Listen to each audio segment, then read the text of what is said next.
Hoy os voy a contar algo que os puede parecer extremadamente raro, que es algo fundamentalmente de aplicación a matemática aplicada, pero también a matemática pura, y que bueno, lo que os voy a pedir es que no os emocionéis demasiado con lo que os voy a contar, porque la gente se emociona mucho cuando le cuento esto. Y vamos a tirar por perfil bajo. Y es básicamente que todo problema puede ser resuelto con tensores. De la manera que vamos a mostrar aquí, incluido la hipótesis de Riemann. Pero bueno, esa es la última diapositiva, así que no nos preocupemos. Entonces, era el otro botón. Perfecto. Entonces, lo primero, ¿cómo podemos definir unos ciertos problemas? Hay muchos problemas en la vida, todos tenemos los nuestros. Yo, por ejemplo, hoy he dormido 6 horas. Eso es un problema. Pero normalmente en matemáticas definimos los problemas con cosas como, por ejemplo, las funciones. Una función es simplemente una caja negra, una máquina oscura que no sabemos qué hace, que simplemente recibe unos números y te saca un número, que es pues, dependiente de qué números le hayas puesto. Entonces, ¿qué cosas podemos hacer con estas funciones?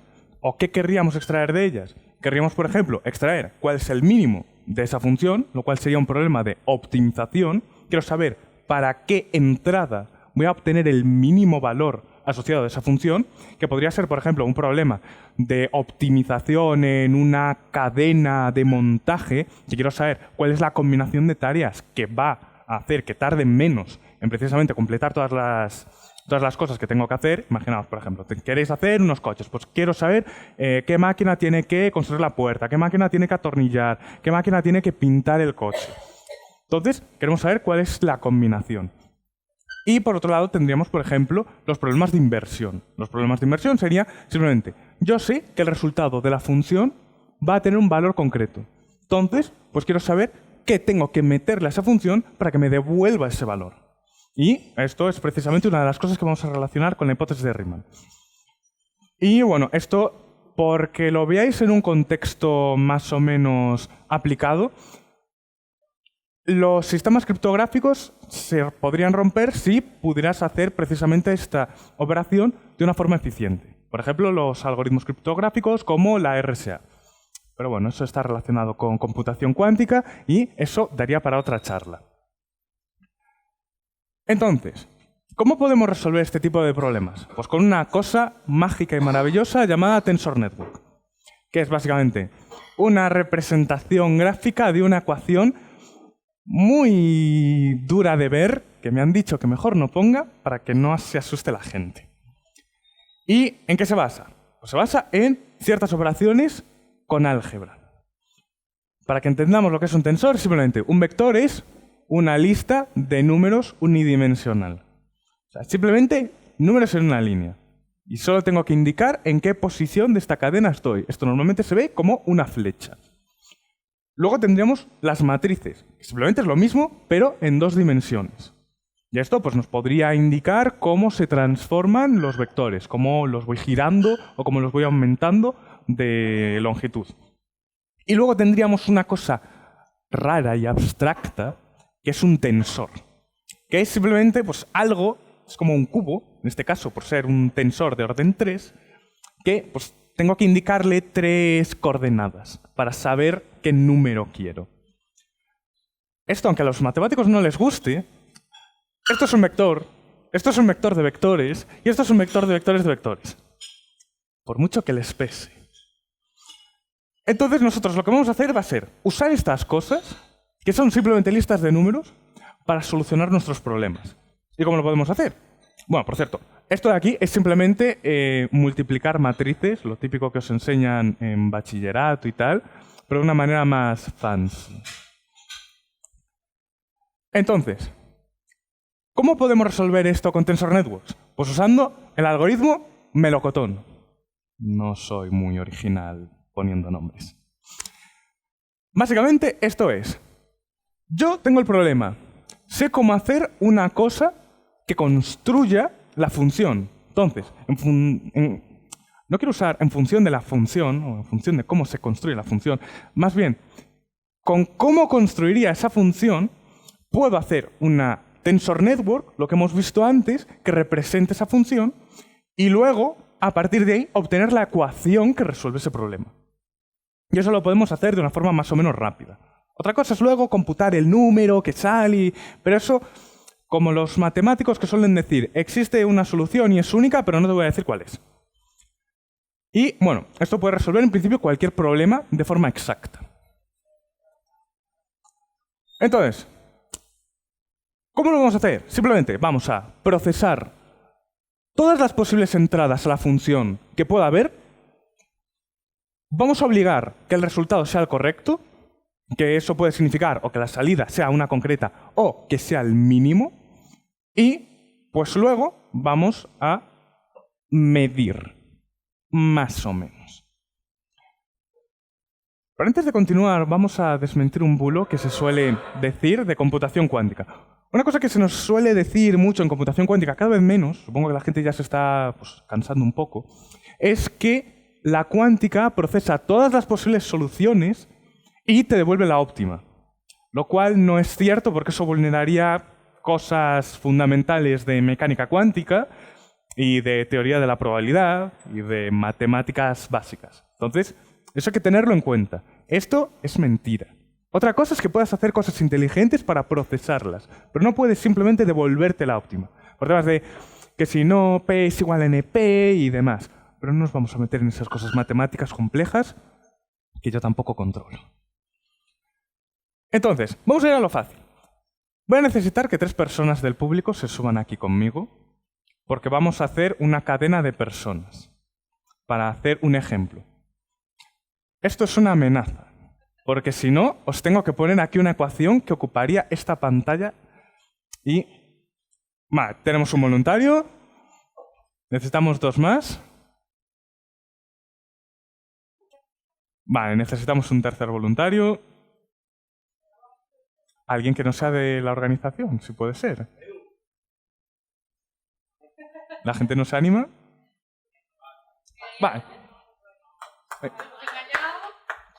Vale, perfecto.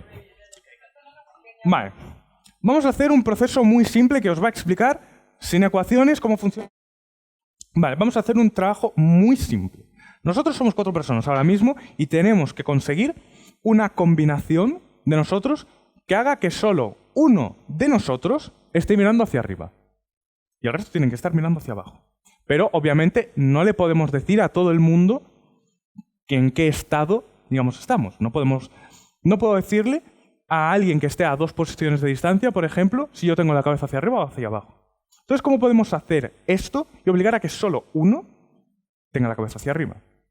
Pues es muy simple. Nosotros nos vamos a coger de las manos, como hacíamos en el jardín de infancia. Básicamente, vamos a seguir las siguientes normas. Si tengo la cabeza hacia abajo y este brazo hacia abajo, este brazo también lo tengo hacia abajo. Si tengo la cabeza hacia arriba, este brazo lo pongo hacia arriba. Y si tengo este brazo hacia arriba, obligatoriamente tengo que tener la cabeza hacia abajo y el otro brazo hacia arriba. ¿Por qué? Con este brazo, lo único que voy a hacer es indicarle al de al lado si alguien, hasta mi posición, incluido yo, tiene la cabeza hacia arriba. Por tanto, imaginaos, yo levanto la cabeza, por tanto, levanto esta mano. Tú tienes que levantar la otra mano, tú también tienes que levantar la otra mano, pero tienes que tener la cabeza hacia abajo. Porque si tienes, claro, si tienes esta así, pues claro, y esto obliga a que tú también tienes que levantar la otra mano y ya tenemos una combinación. Yo tengo la cabeza hacia arriba. Ahora, si yo bajo la cabeza, uno de vosotros 3 tiene que tenerla levantada. Por ejemplo, tú. Y claro, tú sigues teniendo que tener la mano arriba. Entonces, ahora, como queremos obligar, y ahora os voy a dejar aquí sueltos, como queremos obligar a que uno de vosotros, sí o sí, tenga la cabeza levantada, lo que vamos a hacer es, le vamos a atar el brazo.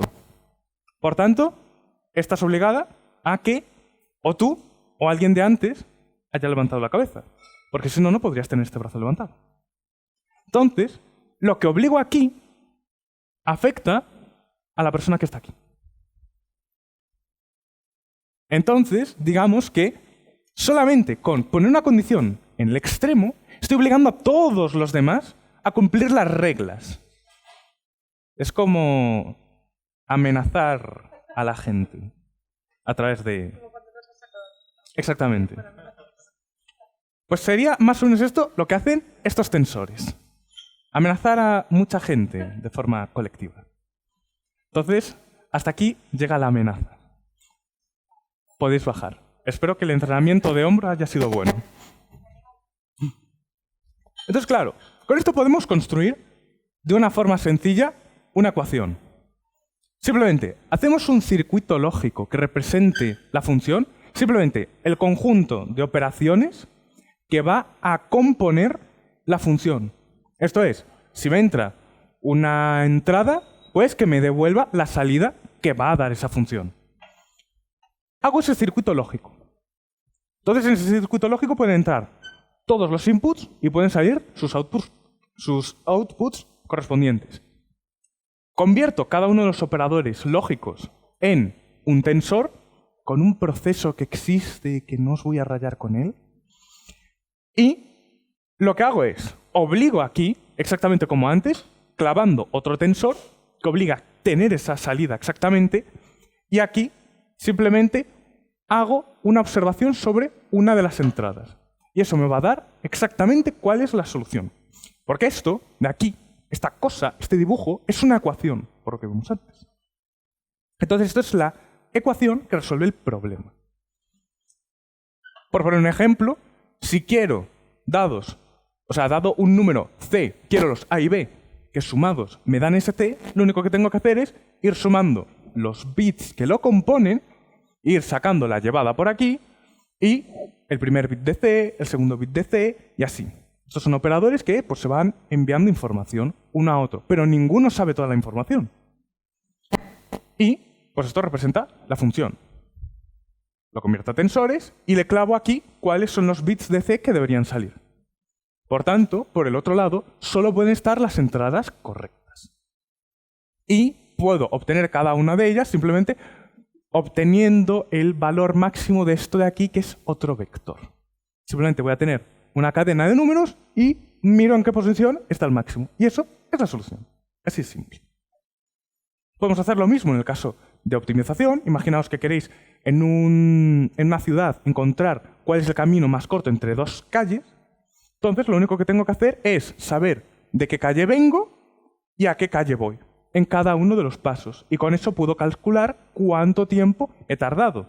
Si simplemente hago que luego al mirar este sistema la probabilidad de que encuentre una ruta sea, digamos, proporcional a cuánto he tardado, entonces, pues con eso voy a conseguir que lo más probable sea que encuentre la ruta que pues, tenga un menor coste asociado. Y eso lo podemos hacer con cosas que se llaman evolución en tiempo imaginario y demás, pero no nos vamos a meter en eso, porque nadie quiere meterse en eso. Y simplemente pues sumo sobre todas las posibles salidas y miro las entradas. Y otra vez, el mismo proceso. Otra vez, es una ecuación. Súper simple. Esto es lo más matemático que vamos a poner. Que es simplemente, esto es, dado que un operador es una función sobre las cosas que le entran y que devuelve unas salidas, pues lo único que tengo que hacer es un tensor donde los únicos valores no nulos, esto es, donde las únicas cosas que podía hacer, como por ejemplo antes, donde las únicas configuraciones que podía hacer eran estas, eso se corresponda precisamente con lo que haga, con los inputs y los outputs de esta función que haga el operador. Es algo un poco abstracto, relacionado con deltas de Kronecker, deltas de Dirac, pero no nos vamos a meter en eso tampoco. Y básicamente, esto es como enganchar enchufes. Cada tensor lo que va a hacer es decirle al que tiene al lado, oye, soy diferente de cero solamente si pasa esto. Como si en algún momento aparece un solo cero, todo el resultado total va a ser cero, entonces, pues esto va a ser consistente. La única manera de que la salida sea distinta de cero es que en ningún momento se haya anulado y, por tanto, todas las lógicas que haya por aquí se cumplan. Y, bueno, si lo queremos pasar a variables continuas, usaremos el ft-nilo. Estuve mucho tiempo pegándome con las siglas para que no sonase así. Pero bueno, diremos que es como featuring el río Nilo. Y básicamente esto es simplemente pasar las variables al continuo que, simplemente para la gente que controle un poquito de las matemáticas lo vea, es pasar de un formalismo de sumatorios a integrales. Y para los que estéis en bachillerato, espero que nos dé algún tipo de... Exacto. Estos son integrales mucho más sencillas. Otra cosa es que yo no sepa hacerlas. Hice física hace mucho tiempo. Concretamente acabé hace 3 años. Entonces ya no sé integrar. No sabía integrar durante la carrera tampoco, pero bueno, es lo mismo. Y aquí tenéis la solución a la hipótesis de Riemann. Y ahora diréis, ¿pero qué es la hipótesis de Riemann? Es un problema matemático que te dice, hay una función que yo digo, o sea, Riemann dijo en su hipótesis, vale, todos los sitios donde esta función es igual a 0 están en una región concreta y no hay ninguno fuera de esa. Si queréis que os interese más, si lo resolvéis os dan $1.000.000, por cierto. Entonces, este dibujo es la solución de la hipótesis de Riemann. Porque este dibujo te dice exactamente cuántos valores de 0 tiene esa función fuera de esa región concreta. Por tanto, si este grafo, si este dibujo te da un número distinto de 0, la hipótesis de Riemann es falsa. Y si te da 0, es cierta. Pero como digo, yo no sé integrar, así que esto, como se suele decir muchas veces, son deberes para el lector. Así que, hasta aquí quedaríamos. Y espero que apreciéis al gato.